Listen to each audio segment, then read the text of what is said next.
Slave DiBiase.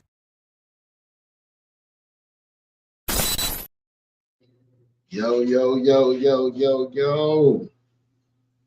What's going on, y'all? What's going on with the people out there? It's another good 420, man. You know what I'm saying? It's your boy Slave DiBiase, aka Tony Spark, aka Slave Daniel Richards, aka Victor Von Slay. And this is another live taping of what?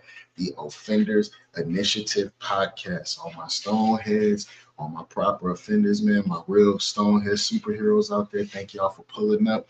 Whether you digest this content religiously or in passing, I just want to tell you thank you. Don't forget to like, comment, and subscribe while you're here, because that's letting me know that y'all liking what I'm doing and I can keep doing it. You feel what I'm saying? Yeah.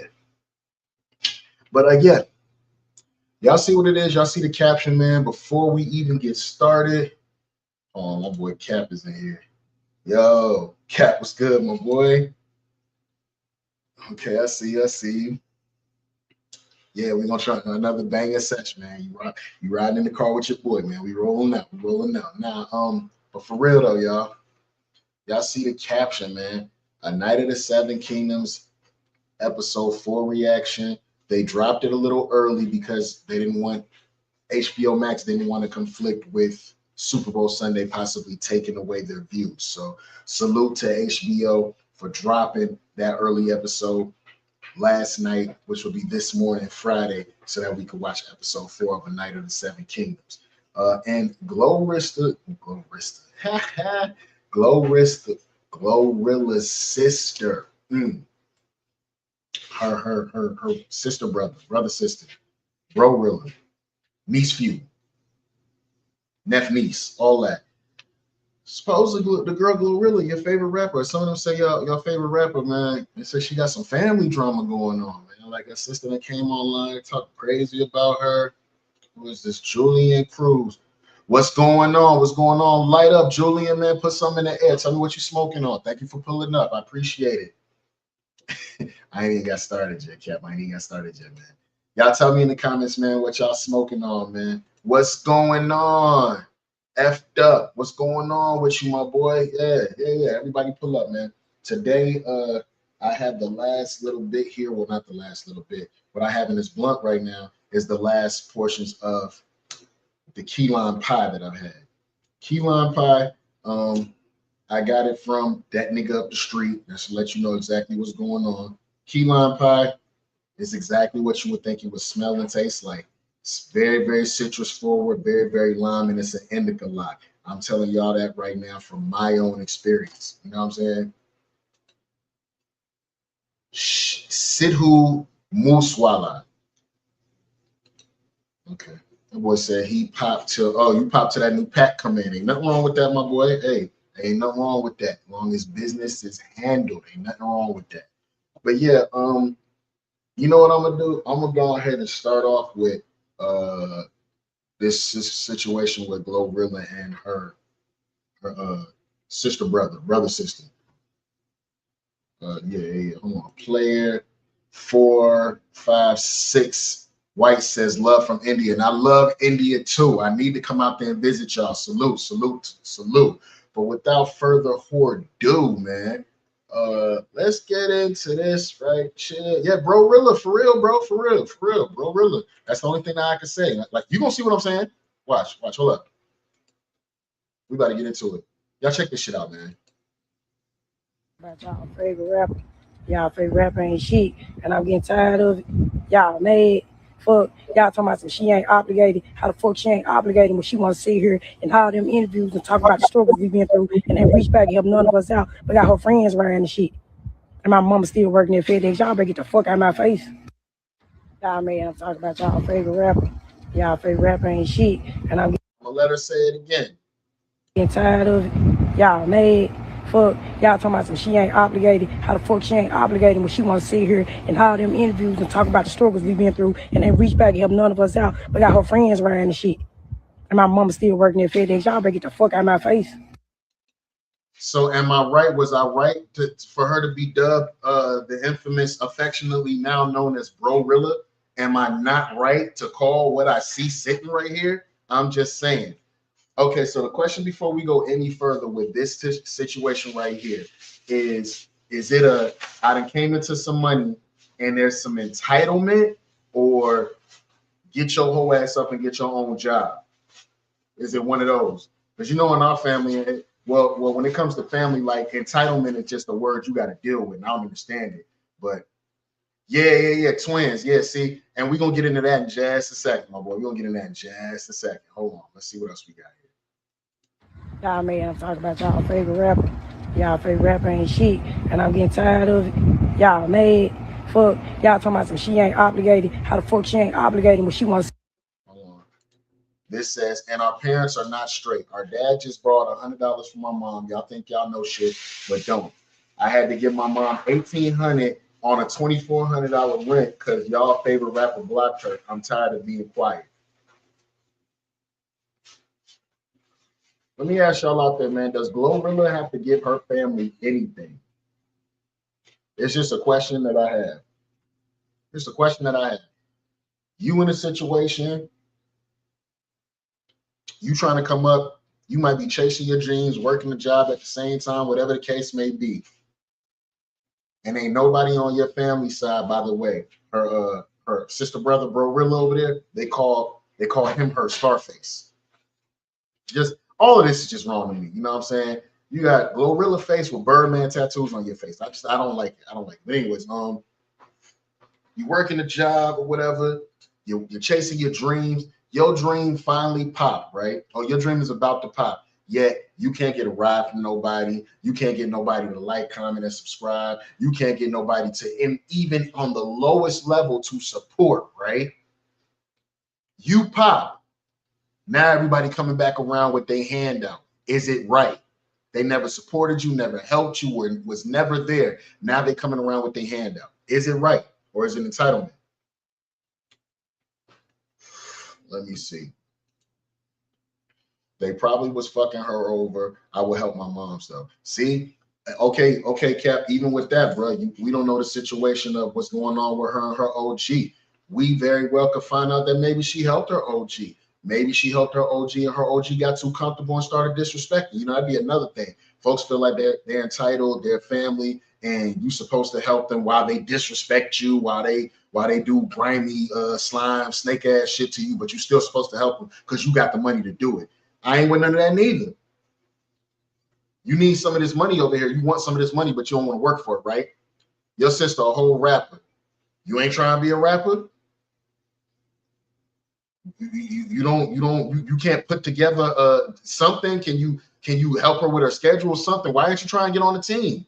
Nah, you want a motherfucker to just hand you some money. You don't want to work for it. You seen it with that FedEx uniform on, that Amazon uniform on. She don't want to work no more. She feel like the moment Glow hit, she should have hit. That's a nasty mentality to have. That's a nasty mentality to have, man. Entitled for sure. Instead of coming at her like that, be a part of the team. That would be what anybody else would want to do.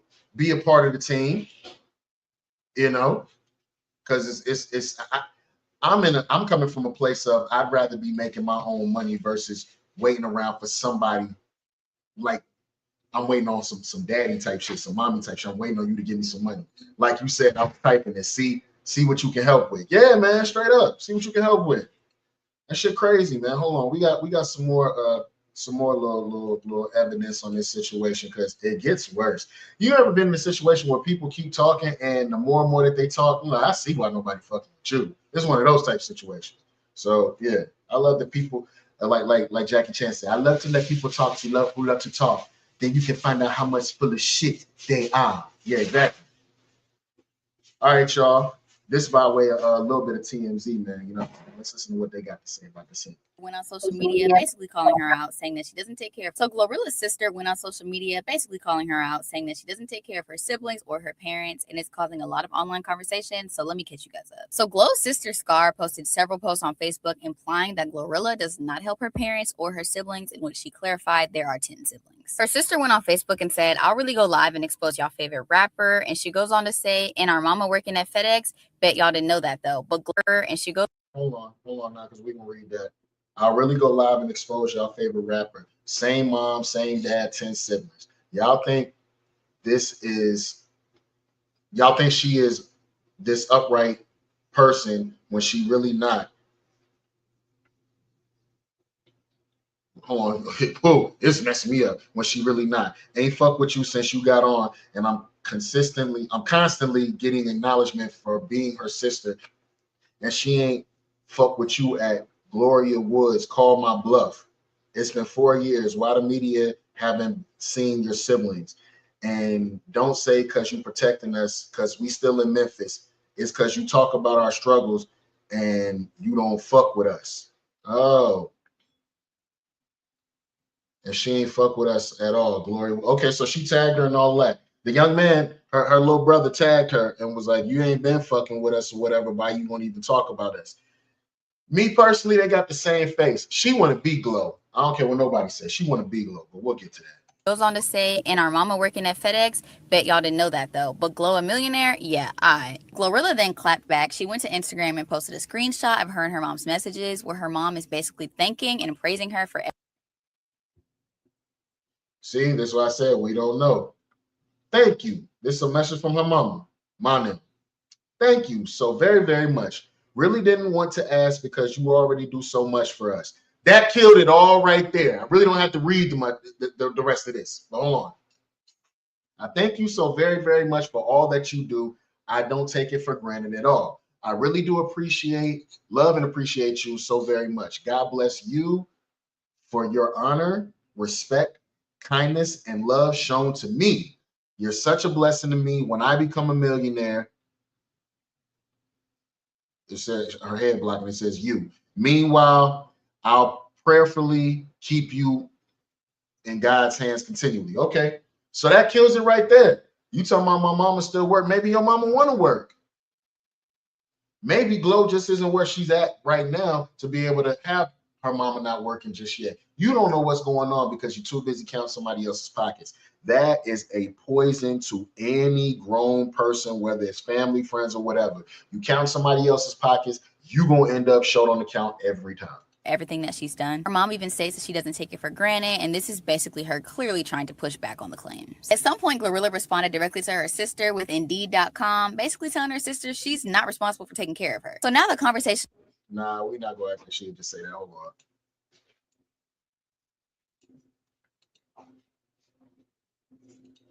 Back on the claims. At some point, GloRilla responded directly to her sister with Indeed.com. With Indeed.com, get your bitch ass up and get a job. It is nobody's obligation or entitlement. It is nobody's job to take care of other grown people. After you move out of your mama and daddy house, once they get you to a point, that's it. Now, your mama and daddy is always going to be your mama and daddy. They ain't going to never see you just be out there in the street just doing nothing. But you don't, I don't know. In the Black community, I always felt like we didn't have the whole, I can always go back to my mama house. You know what I'm saying? Well, at least I wasn't raised like that. I always was on some, I got to make it work because I can't go back to my mama house. I got to fend for myself because I can't go back to my mama house. Like this is the type of grind you got to instill in yourself. But that was the perfect response. Indeed.com. Get you a job. Because while you pocket watching me, that's energy that you can be using to scroll on your phone or get on that desktop and find you a gig and stop watching what I'm doing. Don't watch me, watch TV. It's the entitlement, man. Basically telling her sister she's not responsible for taking care of her. So now the conversation online is, should GloRilla be responsible for her parents and all 10 of her siblings, or does the message that she shared with her mom clearly show that she helps her family out? Let me know what you guys think about this in the comments below. How y'all feeling? More and more that we're hearing. Does it sound like entitlement? Does it sound like entitlement? Or does it sound like a situation where somebody, you know what I'm saying, is actually not messing with their family? I don't know. I don't know.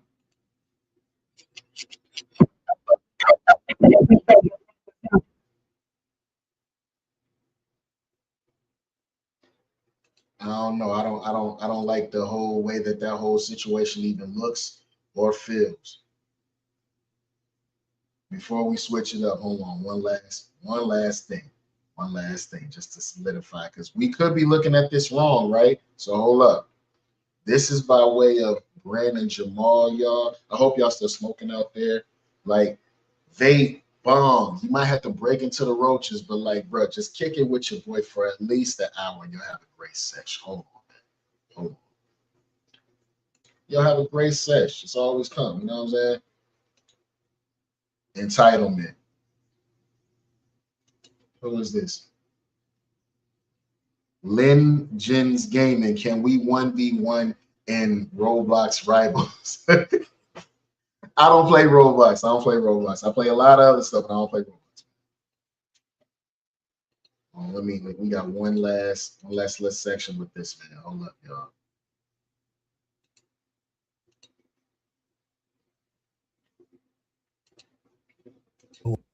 Yeah, this is by way of Brandon Jamal. Give that brother a like, comment, and subscribe. He's funny, but he tells the truth. That's why a lot of folks don't like him. You know, I can kind of sympathize with that. About a hating ass system. Y'all keep on painting this picture like she's just a good person, an upright person.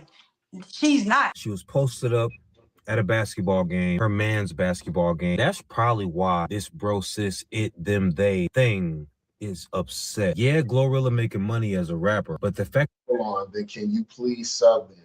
I can always sub as long as you can do the same.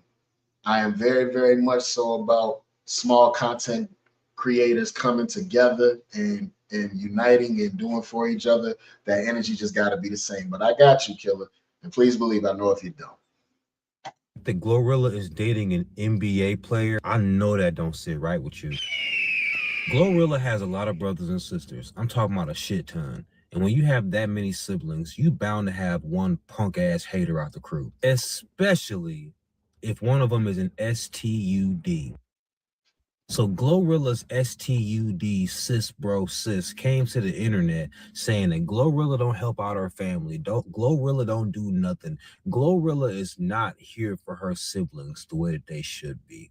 And she sounds exactly the way you would think GloRilla's stud sister sounds. Oh, we used to have days when we wasn't eating. But ain't obligated. But you want to get on interviews and talk about the struggle. You want to talk about the struggle.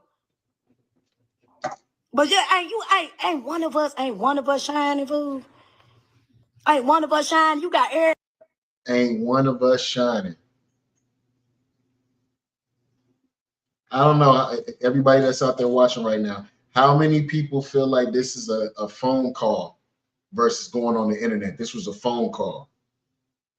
Everybody else in this, you giving money out, you bringing money back around, you didn't cross you badly because Sanchez, why you get your beat on God, why you get your thought, man. I remember when Kalia did this. She watched you and you brought her back around and she went live. So to get my attention, if I'm GloRilla, to get my attention, to get something from me, you're going to get online and tell people about how I got my ass stomped and how I got some snake ass friend around me that shouldn't be around me. That's really going to make me want to give you something. You right. Keep talking. I told you. I love it when people talk because they keep digging themselves a hole, I love it when I it's all, to me, it's cool to fall out with your friends every now and then, right? Or have a disagreement, right? Because it's all about how a motherfucker handle shit after the disagreement. Are you gonna go say some overly wild shit that you normally wouldn't say? You know, because 9 times out of 10, when you get somebody mad and they start talking to you, start talking about you, that's how they really feel about you. So are you gonna say some overly wild stuff that you can't come back from? Or is it a, you know what? All right, I seen it from that way, I seen it from your way, let's move on. It ain't even that serious. You fall out with folks, you find out how they really feel about you. They get to barking online, doing stupid shit like this. Have about you, and you brought her back around. She on the stage with you. How that for her? What could live with that? Let them know. How was that for her? She want to be on the stage. Excuse me. He want to be on the stage. So let me get this straight. So she take care of her friends, but she don't take care of certain family members. You know why? You hating ass heifer you? Because you can pick your friends. You can't always pick your family. And if you've been watching this channel for at least a year, you know damn well I know about a hating ass sister.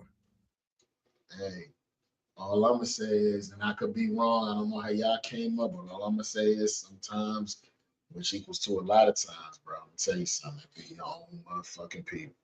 It be your own people jump on by, drag your name through the dirt, and then will turn right around and put their hand out and ask you for something. With they silly Boston baked bean head asses. I hate that shit, man. You gonna diss me. You're gonna diss me, disrespect me, disrespect my family, lie out my name, and then turn around and ask me for help afterwards.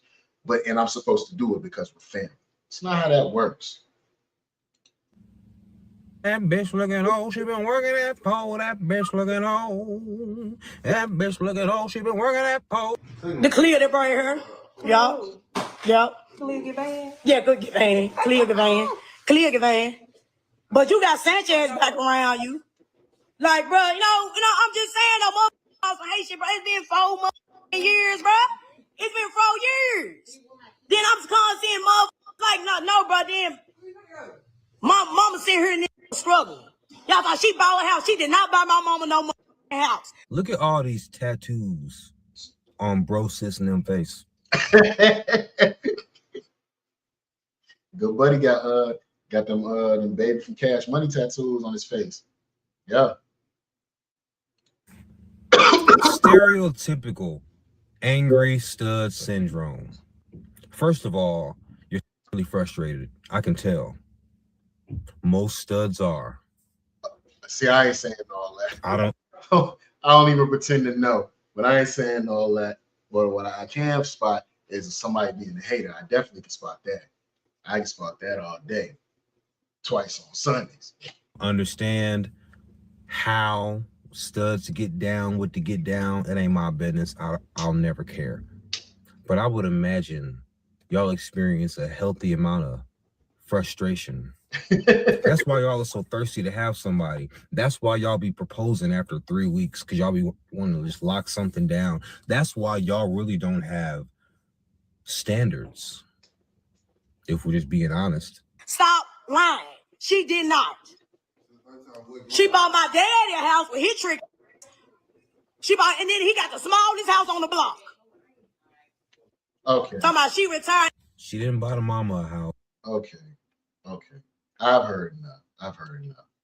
Entitlement, pocket watching, that's all I'm seeing in this whole entire situation. It's nasty work. I'm siding with GloRilla. Hooker, get up and get a job.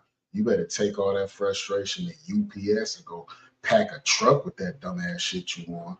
And you over here doing all that, hey, you better get your ass in the booth and start rapping and get your own glow type shit. You know what I'm saying? Like, your sister has the #1 album, and the first thing you do is you come out, hey. I'll never understand us, man. I'll never understand us. But that's neither here nor there.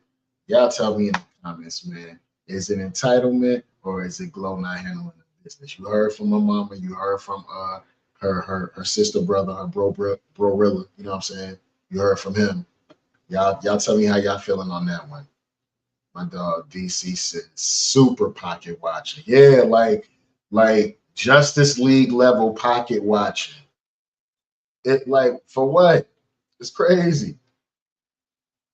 Justice League level pocket watching. I don't get it, but y'all tell me how y'all feeling about that one. But on to the next one. A Night of the Seven Kingdoms, episode 4. It dropped early. Keep lighting your blunts, bitch. This was a good one. This was the best episode of the season so far. I'm telling y'all right now. We're gonna take a look at what Emergency Awesome has to say about it. I'm gonna interject slightly from my little point of view, things that I saw. This was actually a really, really good episode, y'all. I'm telling you.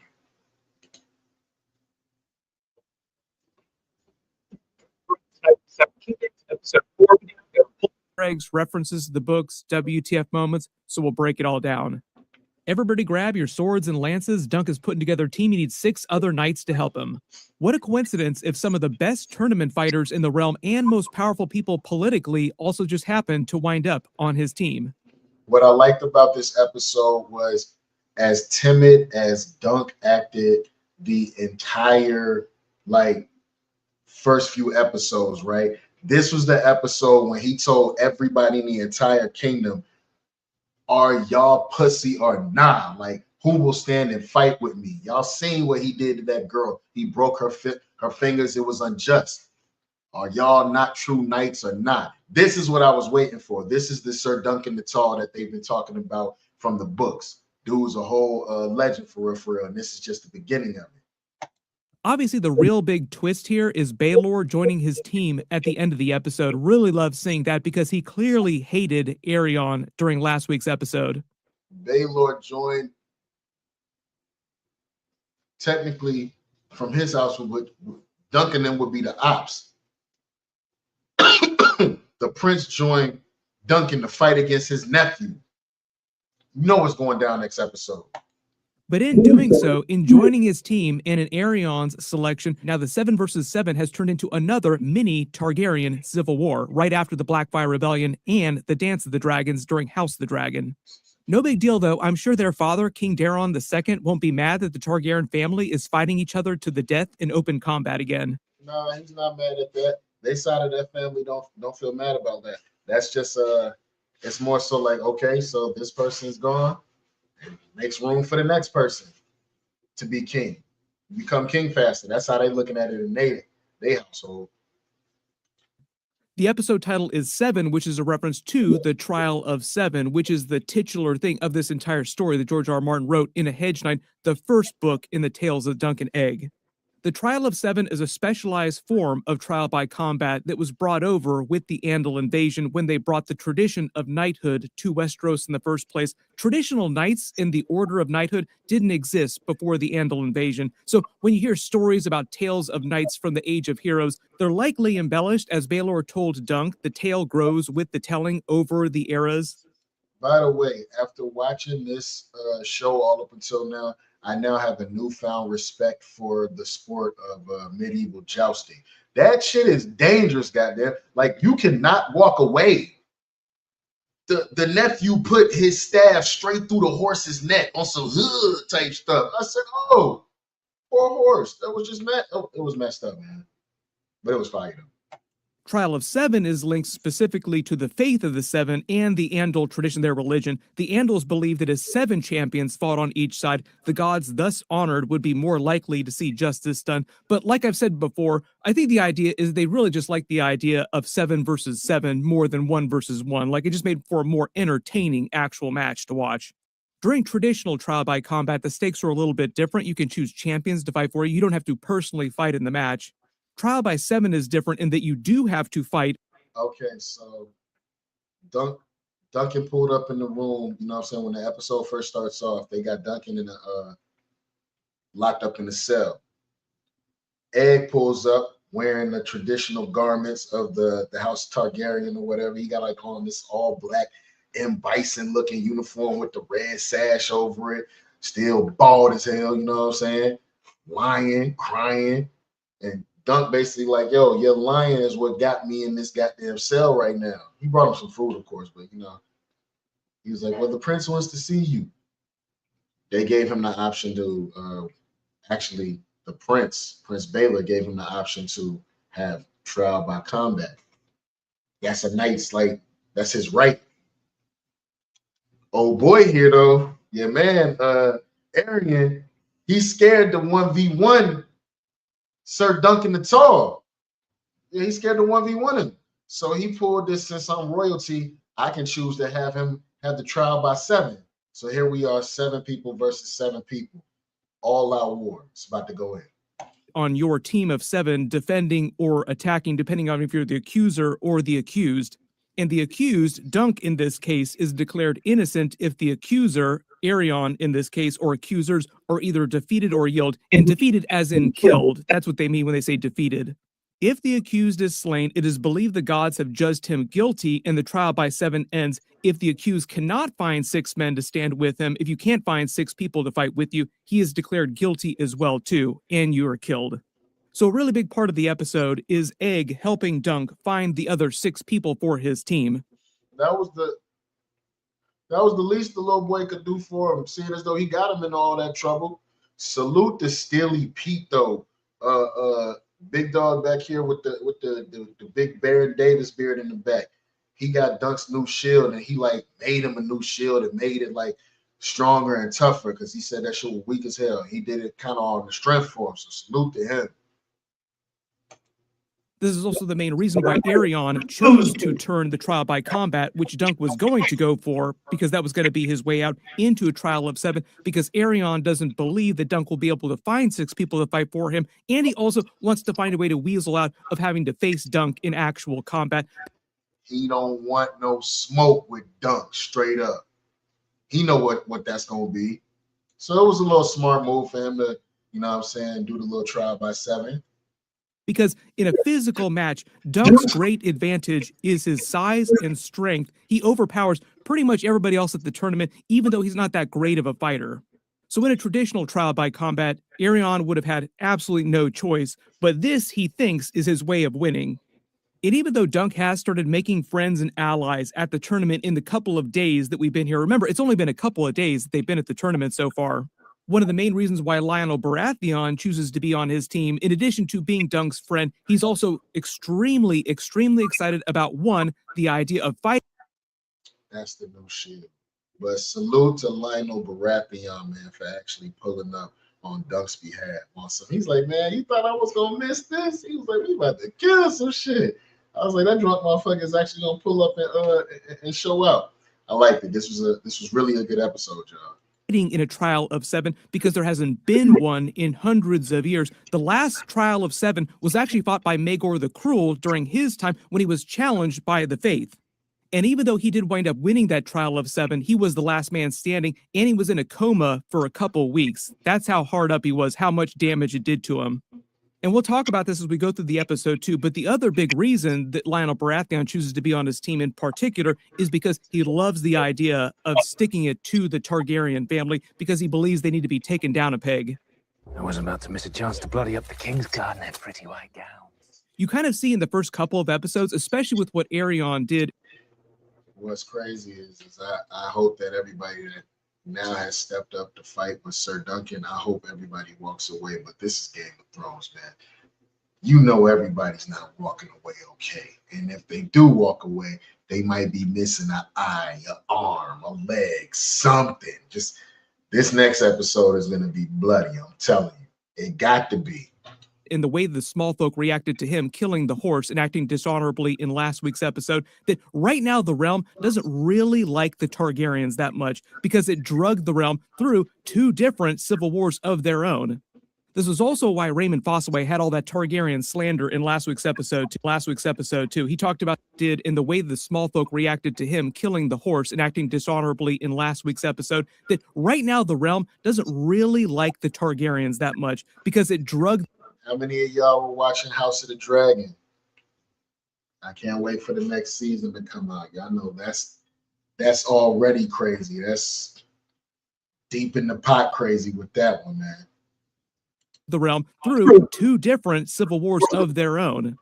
This was also why Raymond Fossaway had all that Targaryen slander in last week's episode too. He talked about the different wars that the Targaryen family drugged the realm into that they didn't want to be part of.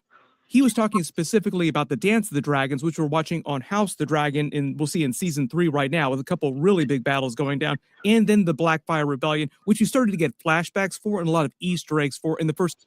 When they are really allowed to write it and act it out the right way, those battles on Game of Thrones are some of the bloodiest, goriest, realistic battles of fiction you're gonna see on like regular TV. You know what I'm saying?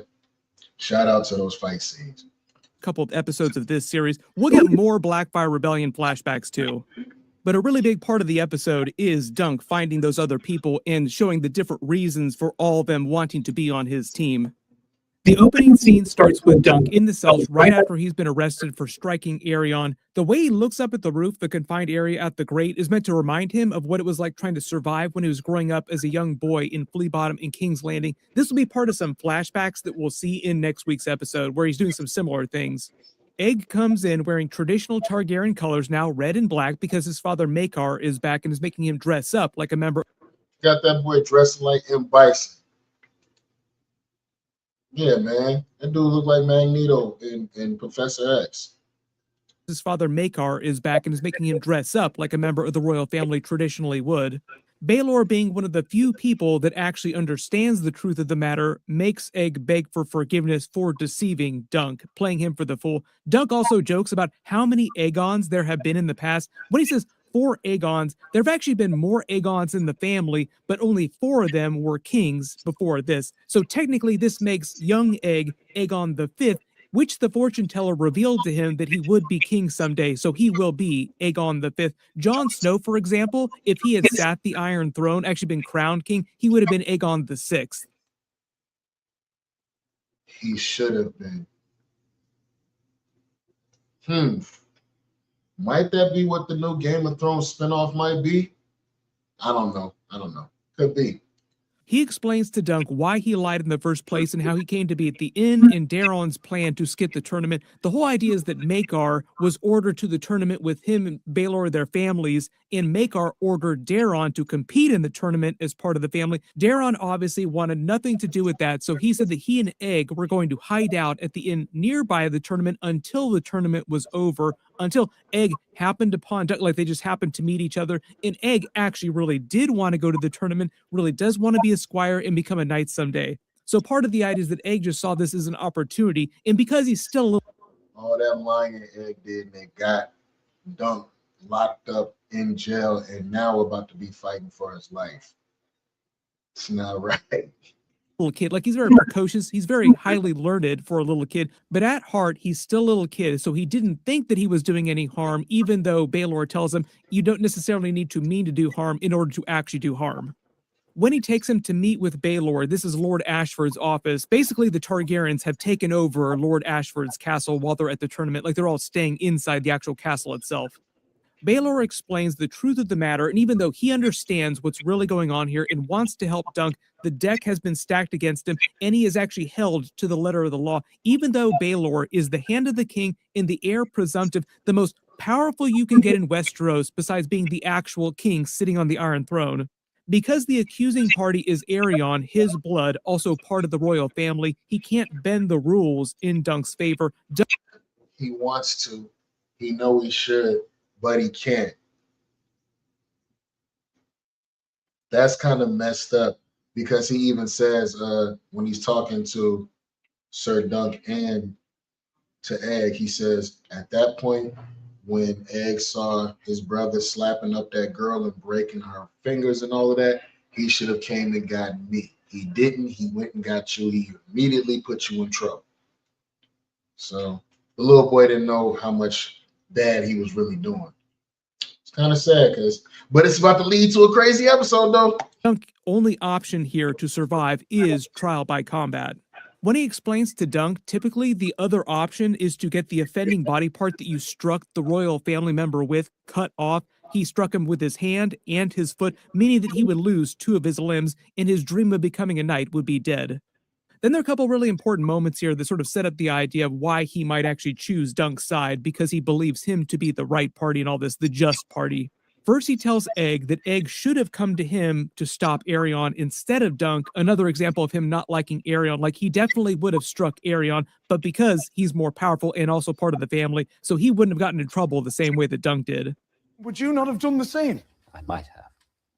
Just another reminder that he absolutely hates Arion, can't stand him, even though he's a member of his family. Then when Egg says that he had wished that Dunk had killed Arion, and Baelor gets a little upset for a second, saying the Septons say we must love our brothers, is both a callback to the Blackfire Rebellion. Yo, when you find out why this little boy hates his brother, it's like some... Nah, I can't even explain that one. and what happened with that, all the consequences of that, as well as the dance of the dragons in the Targaryen civil wars that basically have wrecked the realm over the past 100 years or so. But it's also meant to foreshadow the Baelor versus Maekar fight that's now coming in the Trial of Seven because they're on opposing teams. We also find out that Daeron lied to Maekar when Maekar found him drunk at the inn, saying that Dunk was a robber that yoinked egg to avoid Maekar beating him even worse. He does imply that Maekar beat him when he found him. And even though Baelor understands. So the drunk prince here told everybody that he ran off with this little boy on some on some napping type shit, which is now 2 crimes against the royal house. Now you really fighting for your life. This isn't true. Maekar believes it's true, just makes him hate Dunk even more now. So remember the bad start they got off to in earlier episodes when he first met Maekar and tried to wish him that his sons would not be dead, like hopefully they won't be found dead in a ditch somewhere. More and more examples of him just getting on Maekar's bad side, even though technically Maekar during this has way more sense than he actually does in the book version of this. There are a couple of changes, a couple lines from Maekar that they give to Aerion to make Aerion seem worse and Maekar seem a little more reasonable. Baelor also seems mad that Aerion is probably going to have Tanzel killed for high treason, thinking that her play is treason because the dragon is the sigil of the Targaryens. And even though during peace, I told y'all they look at like stuff like killing dragons. That's against the house rules. You basically like making a mockery of the house. It's looked at as treason. You can go out for that. time she wasn't meaning to do harm. It wasn't a very smart move. It wasn't a good look to do in front of other Targaryens.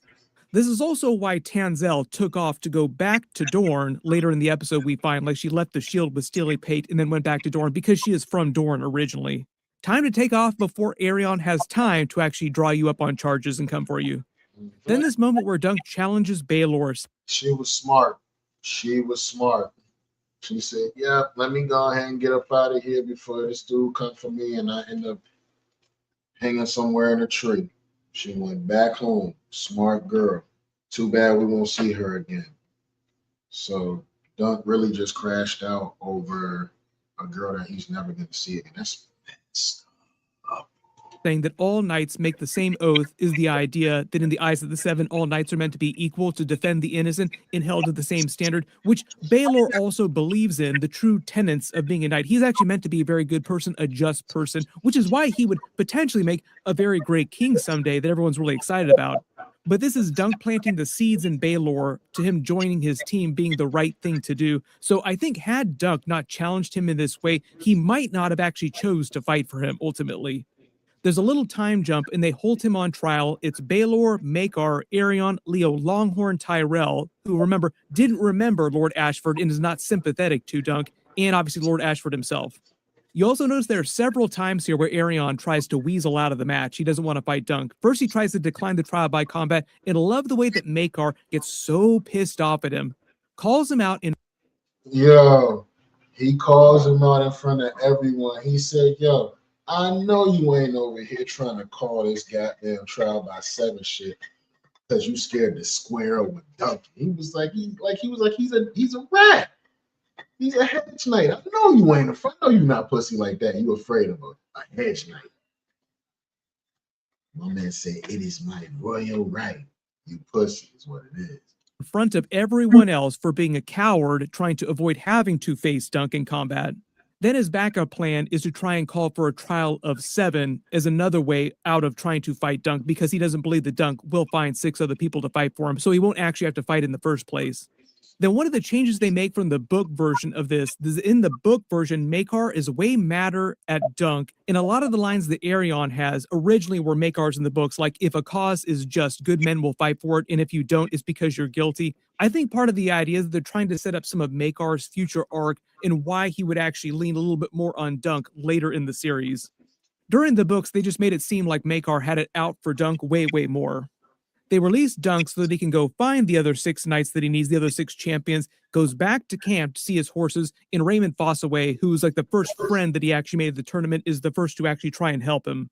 Then they really play up this whole Stefan Fossaway moment here, who declares for him as the first person on his team. It makes it sound like House Fossaway really does hate the Targaryens, but all the speaking of honor and glory, friends, is meant to set up his backstabbing to make it seem like an even bigger twist later when he switches to Aerion's team in exchange for Aerion making him a true lord. I know great men who have traded their honor for far less. But you also wonder, because he does say that he mentions a couple of his friends that could help out, and Lionel Baratheon is one of the first ones, but later the next day, when Dunk meets Lionel Baratheon says that he's never met Stefan before. So I think the idea here is that Stefan Fossaway was actually putting on an act the whole time for Dunk, and Aerion had already gotten to him before Dunk meets with him, and he declares for Dunk. So this whole speech about him going to his friends to find other people to fight on Dunk's team was all a lie the entire time. He also mentions House Lannister. Otho that he mentions is Otho Bracken, the one who farts at Dunk later when Dunk is calling out the crowd for having zero honor. Yo, the fact that my man turncoated for a promotion. He turncoated for a promotion, y'all. So the other idea here, too, is that all of Stefan Fossaway's friends are terrible as well. The only exception is Lionel Baratheon, who says that he wasn't his friend. Like, I have no idea who that is. So he was just kind of making that name up. Egg then arrives with his older brother, Daron the Drunken, who says that Maekar, their father, beat him when he found him drunk at the end, apologizes to Dunk for lying about him, declares that he'll fight on Dunk's team of 7, but it won't be that good. Like, please, please end the fight quickly because I will only last for like a single. So the drunk brother here said, I know I've gotten you into a lot of trouble by lying and saying you stole the boy. I'll get in the tournament and I'll take a dive for you. Are we trusting him? At the end of the day, that is his family, but are we trusting him? I don't know, y'all. I don't know. Charge. Egg then tells him that Maekar is also making the 3 Kingsguard who are here at the tournament fight on Aerion's team. Tells the story about how Aerion would abuse him when he was younger. That's also right out of the book too. And killed his cat, which is just the marker of a real monster. How they treat animals just in general. So remember the care that Egg and Dunk showed to the horses, the same way that Jon Snow has this really close relationship with Ghost. Very easy way to show you what a good person someone is if they really, really care for animals. There are also a couple other big book Easter eggs that Egg has about Aerion just in general. When he says he thinks of himself as an actual dragon, that's also right out of the books. It's also why he literally has arms. It's also why I hope Dunk drives a whole joust through his chest. That dude is horrible, man. Like I said, that's going to be some homework I'm going to leave with y'all, man, for folks who ain't seen this episode yet. In this episode, you find out why that little boy hates his brother so much. I'm not going to say it. I just can't imagine, like, what be going through folks' brains. You know what I'm saying? Armor that makes him look kind of like a dragon, and he dresses his horse up like a dragon, too. Aerion is also the Targaryen who infamously drank wildfire because he thought that he was a dragon. Daron then explains his dragon dreams of Dunk in the fact that his dreams come true are dragon dreams. He's basically just like Helena. Not everybody in the Targaryen family gets dragon dreams of Valyrian descent. It's usually pretty rare within the family. That doesn't make them green seers, though. When you see Helena showing up in other people's dreams in House of the Dragon, that's sort of them bending the rules about the way some of those powers work. Brynden Rivers, the Blood Raven, aka the Three-Eyed Raven, is alive and well during this part of the timeline. He hasn't become the Three-Eyed Raven yet, and he hasn't even become the Hand of the King yet either, but he was very active during the Blackfire Rebellion. Like, he's very active during this part of the timeline. He's meant to be one of the few exceptions. He also has dragon dreams, but he also is a green seer like Bran, which is also even more rare. There's a pretty good chance that we'll see Blood Raven cameo in one of the future seasons of the show. He doesn't appear during this season because he isn't part of a Hedge Knight story. Like, George R. Martin didn't write him into this particular story that they're adapting for season 1. When Daron describes his actual dragon dream of Dunk, the fire, the dead dragon with wings so large it covered the field on top of him, but it was the dragon that was dead and Dunk was alive, is meant to be a direct reference to the Trial of 7 in what... The man told him in the dragon dream that a dragon with wings that cover up the sky falls on top of him. This is what he's telling Dunk. He said, but the dragon lays dead and you awake and you're alive. He said, did I kill the dragon? He said, I don't know that part. I didn't really see. So, me personally, that would be enough if we're thinking mythical, that would be enough for me to go ahead and just slay the dragon, aka 1v1 Aryan. Get him out of here. Winds up happening with that, because remember, he tells Duck, my dreams come true, meaning that what he saw will come true. We can't really get more specific about what this dream means without getting into spoilers for what happens during the trial of 7. There are a couple big WTF twists. We will just wait till those episodes happen. We have to wait that long for it to actually play out. We will get the trial of 7 in next week's episode. That really big twist that Daron just dropped on him, the dragon dead on top of him, is also a reference probably to the way they end episode 5. Daron then references the hell of the Game of Thrones universe. It gets 2 shoutouts. Hell gets 2 shoutouts during this episode. I think this is one of the first times that it's been referenced, but they probably referenced at least once or twice during the original Game of Thrones series. Maybe at some point, George R. R. Martin will go deeper into some of the different religions on Game of Thrones. But mostly here we're talking about the faith of the 7 in terms of religion. Dunk then remembers Tanzel's play from the previous day of Florian the Fool, and Florian the Fool is meant to be a comp for him and his relationship with Tanzel. You are Florian the Fool. You are definitely Florian the Fool. You crashed out on somebody of royalty, put your hands on them, you punched them, and then you kicked them. So they're supposed to cut off your foot and your leg. They're supposed to cut off your foot and your arm too. And the girl left, didn't even tell you bye. She left you with a painted shield. Okay. Florian was a legendary hero from the Riverlands during the Age of Heroes. It is known for falling in love with a maiden named Yonquil, who was meant to be Tanzel, like that's who she's dressed up as during the actual play. Steely Pate then comes to give him his shield that Tanzel finished painting before she left to go back to Dorne. That's where she's from. The next book, shout out to Steely Pete once again, in the series actually takes place in Dorne, so maybe we'll see Dunk and Egg reunited with Tanzel at some point in the next story if they want to include her. George R. R. Martin said that he would also do more story for Tanzel in the future too. She's not a real big part of the next 2 books that they'll be adapting for season 2 and season 3, but they've changed some stuff already for season 1 from the Hedge Knight book 1 of Tales of Dunk and Egg, so the show might bring Tanzel back in season 2 and season 3 in some way, and some change to the books. They use his new sigil on the shield as a metaphor for Dunk surviving the trial of 7. Oak and iron, God be well, or else I'm doomed to hell, is also a prayer that's taken from the book too. Sells him the finished shield for a single copper because he's taking pity on him. Also, the work was relatively minor compared to making the actual armor itself, and he already largely paid for the armor. Really big shout out to selling Sweetfoot. Still thinking about you, Sweetfoot. Then the next morning, he arrives at the tourney field. I forgot Dunk had to sell his horse in order to get armor and stuff like that. He wanted to be on the list. He's on the list now, ain't it? He's been trying to get in the games the entire time. Now he is center stage. This is a make or break time for Dunk. I mean, like, you got to win or you die. That's really what it is. And Lionel Baratheon, Humphrey Harding, Humphrey Beesbury, and Robin Reisling are there to fight on his team. All of them having different reasons for wanting to fight with him. I already talked about Lionel Baratheon and why he wants on the team. Humphrey Harding wants revenge for Aerion killing his horse and hurting his leg. Robin Reisling because he's a fanatic and believes the Targaryens have dishonored the gods.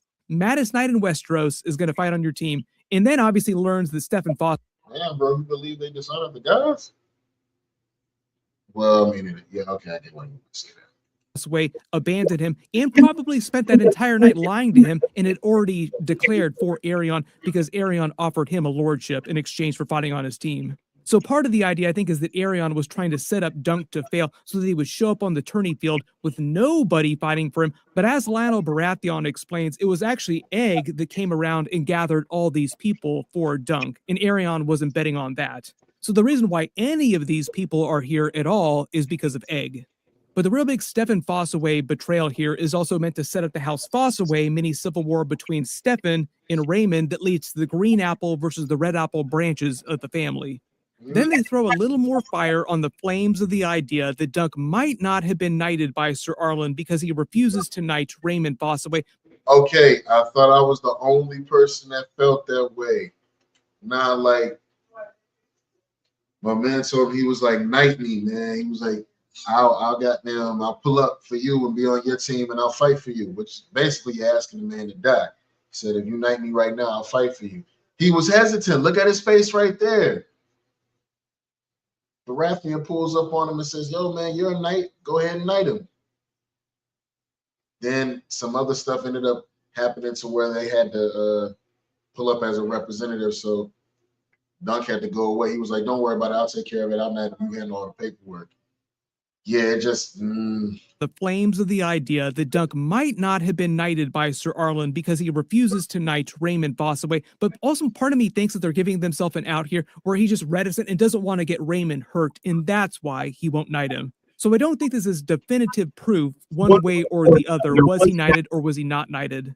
But this leads to Lionel Baratheon being the one to knight him, which is the way it went down in the books. And he speaks the oath. It's the same oath that Jaime Lannister gave to Brienne when he knighted her during the original Game of Thrones series. In the name of the warrior, I charge you to be brave. In the name of the father, I charge you to be just. In the name of the mother, I charge you to defend the young and innocent. In the name of the maid, I charge you to protect all women. Dunk then sees the vision of Sir Arlen as if he's judging him from the Westeros version of heaven, the Faith of the Sevens version of heaven, and calls out the crowd as on. Look at his face. He got that look like, hey, if they believe in it, go with it. That's the look he giving them. Which kind of making me feel like, man, he ain't knight you, bro. But if they rocking with it, hey, just don't die. Roll with it. Honorless because no one seems like they want to help him and join his cause as just. All of his speech here trying to remind them about Sir Arlen and what true honor means is basically the true ideals of knighthood and what it's supposed to represent, in that good is just and right in Westeros. Where usually in Westeros, in the world of Game of Thrones, you would expect rule of thumb is that being a good person will only get you killed, Ned Stark style. Like people say that Ned Stark's honor got him killed. And it's usually only hey, that's real. Ned Stark's honor is what got his head chopped off. For you to have been that good of a king, of that good of a person, look what happened to him. In the end, he got clipped. That man was some folks' favorite character in that first season. Gone. the bad people or the people who are willing to bend the rules or be morally gray who wind up surviving. Dunk is a character is meant to be the pushback from George R. Martin on that. Like, no, good people still can survive and do well. But even though this leads to a very banger ending to the episode, there's still consequences. Like, it's not just that good will always win out and do right. There are consequences to being good and doing the right thing. I will take the Duncan side. Then it's hold on. When the prince rolled up to fight for Sir Duncan against his nephew, he finishes his speech asking for a true knight in Westeros to show themselves. Baelor rides in to the Game of Thrones theme song. They play it for ding, ding, ding, ding, ding, ding. Real this time. They don't stop it short with anybody farting or doing anything weird. Really, really love the way the show leans into it being earnest. You also notice that he's wearing Valar, his son's armor, because he didn't bring his armor to the tournament, which is why it doesn't fit completely perfectly for him. Like, Valar isn't the exact same size, so he kind of squeezed himself into Valar's armor. When he explained why he started fighting for Sir Duncan, he kept looking back at Dunk like, I'm fighting on your team. I'm doing what's right, but don't get me killed out here. If I'm going to fight to the death, you're going to fight right along with me. Don't get out here and be no hoe. We got some work to put in now. When Maekar rides up, his line here to him, have your senses taken leave, is also right out of the books too. And remember, Aerion's team here is his father Maekar, who also has sick-looking dragon armor, the three Kingsguard, Willem Wild, Donald of Duskendale, and Roland Crakehall, and Aerion's brother, Daron the Drunken, and Stefan Fossaway. So the idea is that Maekar also makes Daron the Drunken fight on Aerion's team because he's his brother. Daron the Drunken is hilarious. That is not how you want to go out, Daron the Drunken. Jesus Christ. But the good news there is that we know that Daron isn't a good knight or good at jousting or tournaments, so he is not going to be a big threat during this. Baelor, on the other hand, is sort of like a savant at tournaments, and he is one of the best jousters in the history of Westeros. So part of the idea here is that Dunk has a couple ringers on his team. Everybody post all your reactions in the comments below, and if you spotted any Easter eggs or references. Salute, salute, salute. Thank y'all for pulling up, man, to this last session that we had today. I'm definitely fried down into the side, but Jay is about gone. That's it. That's all. We right where we need to be. Thank y'all for pulling up for this session. Don't forget to like, comment, and subscribe. Please tell me again in the comments what was the stream of the day today. Did you like this last episode of the Knights of the Seven Kingdoms? And as far as GloRilla, least few, brother, sister, sister, brother, him, her, entitlement or very much so old. Who knows, man? Y'all get back at me later, man. Keep smoking. Y'all stay out the way. This is another episode of the Offenders Initiative podcast. Yeah.